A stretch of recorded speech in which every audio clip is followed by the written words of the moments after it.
Hello there, welcome back to another video. As you can see, I'm going to be talking about Lolita today.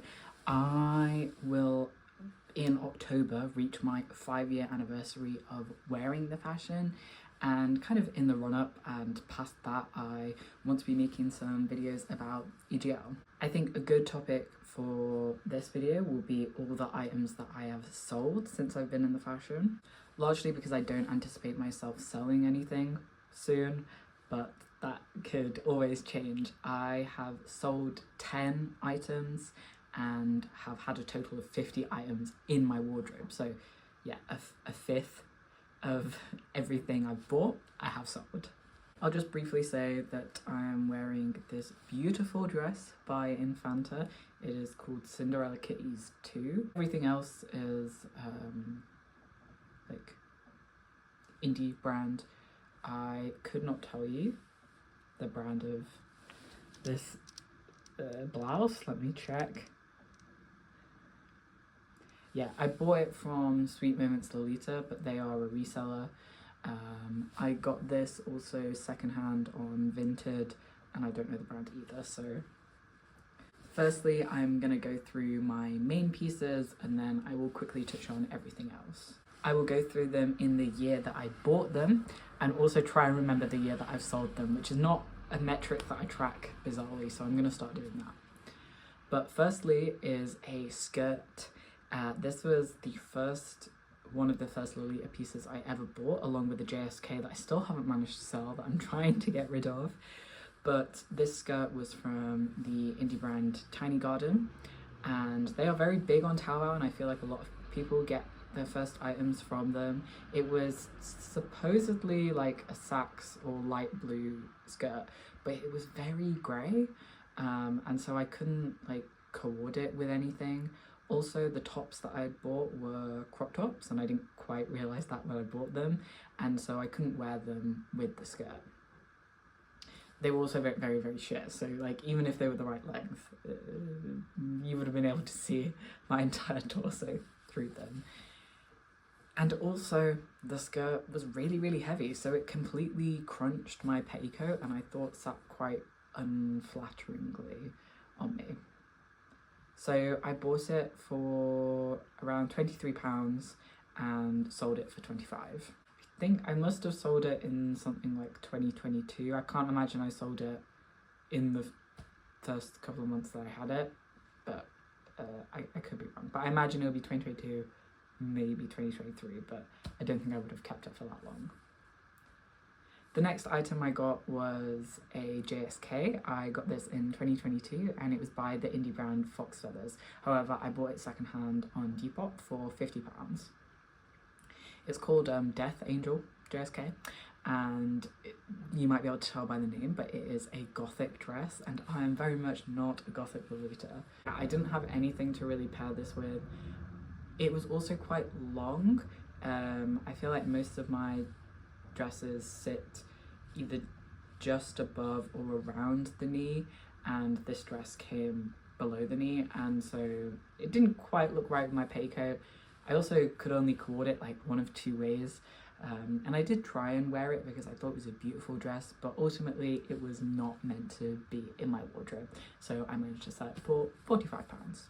So the next dress that I got would have been, I think, the Sailor Line Kutso OP by Angelic Pretty. I bought this off of Lace Market for £32, and it is meant for a child. Like, I know that I'm maybe a bit big, like, when it comes to Lolita. I'm 5'7". I'm also a man, so I have a very similar bust to waist measurement, but this dress, like, there was nowhere petticoat was ever getting underneath it.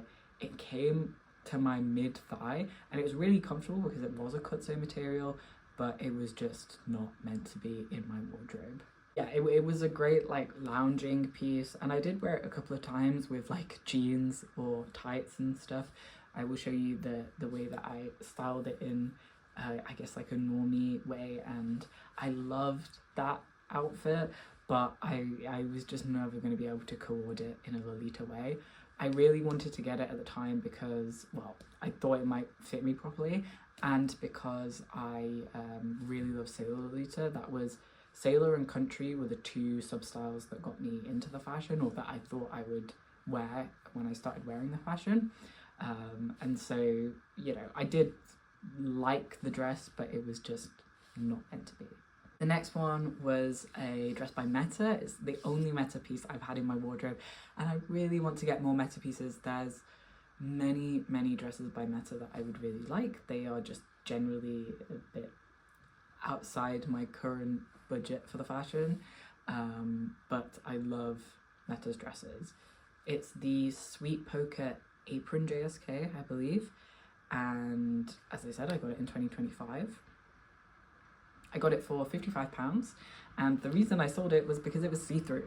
Like, that's why they call it an apron, is because it had no lining, which was really, like, sad.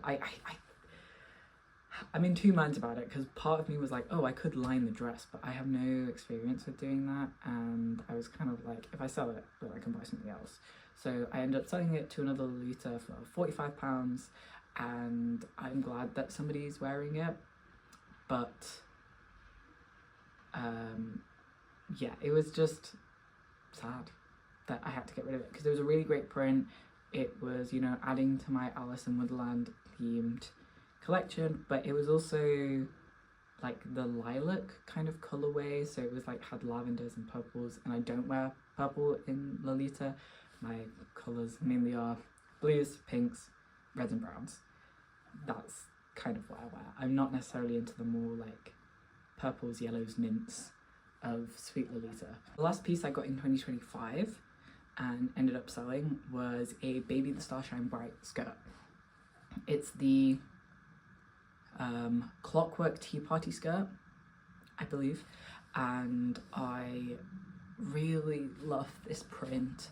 I love this print so much, and I would really love to get the JSK. There are two cuts of the JSK, and I'd like the one that's slightly lower waisted. And I've seen it come up once, but the seller never got back to me about it. And I just like, oh, I love this print, and I got it in the navy colorway, which is definitely my preferred colorway for it. But I'm not a skirt man. As I've said, I'm quite rectangular. My proportions are not necessarily what EGL is kind of catered to, and so I just thought I looked really frumpy. Like, I love how rectangular I am out of the fashion when I'm wearing my everyday clothing and when I dress more masculinely, but when I'm in EGL, like, I do want to fit the shape of the fashion, and that shape is generally the illusion of a smaller waist to bust and then going out. And because the skirt sat on my actual waistline, it was just like torso for days that I thought was like kind of unflattering, which is one of the reasons I prefer high-waisted dresses, though we will get to that. But I prefer high-waisted dresses because of that. And yeah, sadly, this skirt sitting where a skirt is supposed to on your waist, I found it unflattering and thought it could go to a better home, and it did. It went to one of my com members. I believe I got it for £85, and I think I sold it for £80.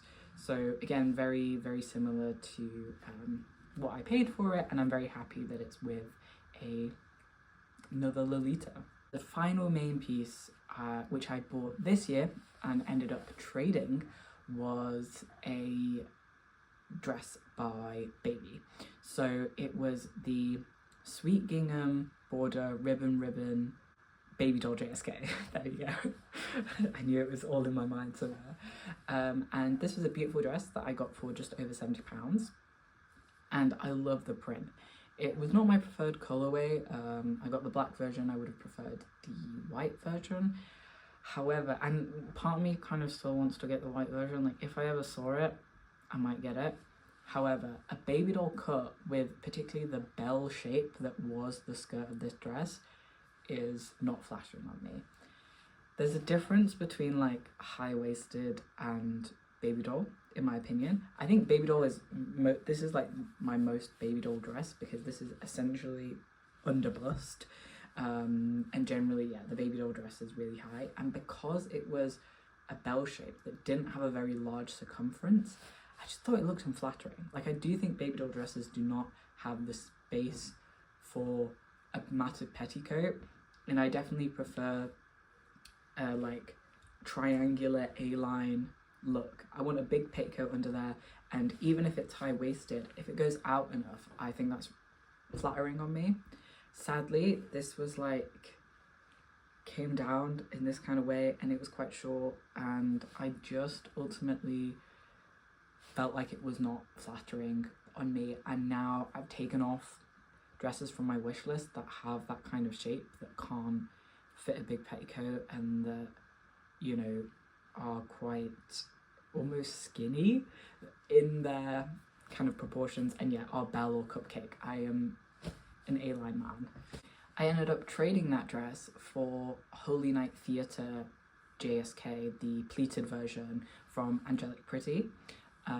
I was approached about it, and I thought, yeah, why not? Like, not that many people seemed interested in buying the dress, and so I was like, I love this print. I've seen this print before. This print is on my wish list. Not the pleated version, because the pleated version is too small for me, but I am dedicated to getting this altered. I said to myself, if I don't alter it within the next year, then I need to think about selling it. I've thought about trying to alter it myself, but I think going to a seamstress is probably the better option. As you might be able to tell, I've got quite a large, like, and a quick turnover for dresses and main pieces. If I get it in my wardrobe, it's usually within a year, if not less, that I end up selling it. And that's because usually when I get something and I wear it for the first time, I know whether or not I'm going to keep it, even if it takes me a while to actually like muster up the desire to sell it. The other things that I've sold are 4 blouses and 1 cardigan. I'll quickly mention the blouses, and then I'll talk a bit more about the cardigan, which is a baby cardigan. The 4 blouses, 2 of them were the very first 2 blouses that I bought. They were cropped, essentially sheer chiffon, which I don't love the material of, and I sold them both for £9. I think both of them were around a tenner when I bought them in 2021, and I sold them in, I want to say 2025. Like, I sold them, I might have even sold them this year, because I just like hadn't been bothered to get around to it. And for a very long time, they were the only 2 blouses that I had. And then 2 long sleeve blouses, one was pink and one was red. I sold them and ended up buying the long sleeve Angelic Pretty pink blouse that I currently have. The the Cumia embroidery cardigan by Baby I bought for £65 in 2022. I bought it with a couple of other things, with another cardigan that I kept and loved. I kind of wish I kept it though, because the other cardigan that I still have is like this almost like peachy pink, like a really, really warm tone pink. So now I have 2 warm tone pink tops, and that cardigan was a much more true pink. The problem was I couldn't wear a blouse underneath it. If I was wearing a JSK, I could not wear a blouse because the sleeves of the cardigan were so thin that it looked really frumpy, and I did not like that.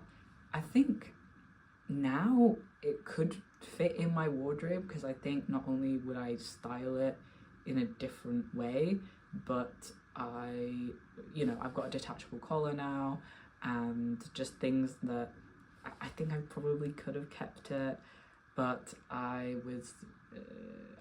didn't love it because of how it fit. It was just too small, and so I thought I'd sell it. I ended up selling it for £45, which again, I'm kind of like, losing out 20 quid on it was a bit annoying, but these things happen. So that's everything I've sold in the last 5 years. I hope this was interesting to you. I feel like, you know, generally people don't sell that much in Lolita. There's an idea that like everyone has to keep everything and it's better to keep things even if they don't necessarily fit in your wardrobe or don't fit you.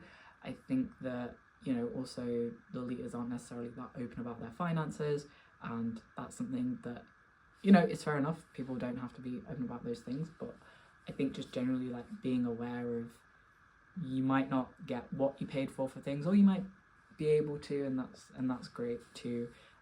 It's part of the reality of the fashion and there being such a thriving secondhand market.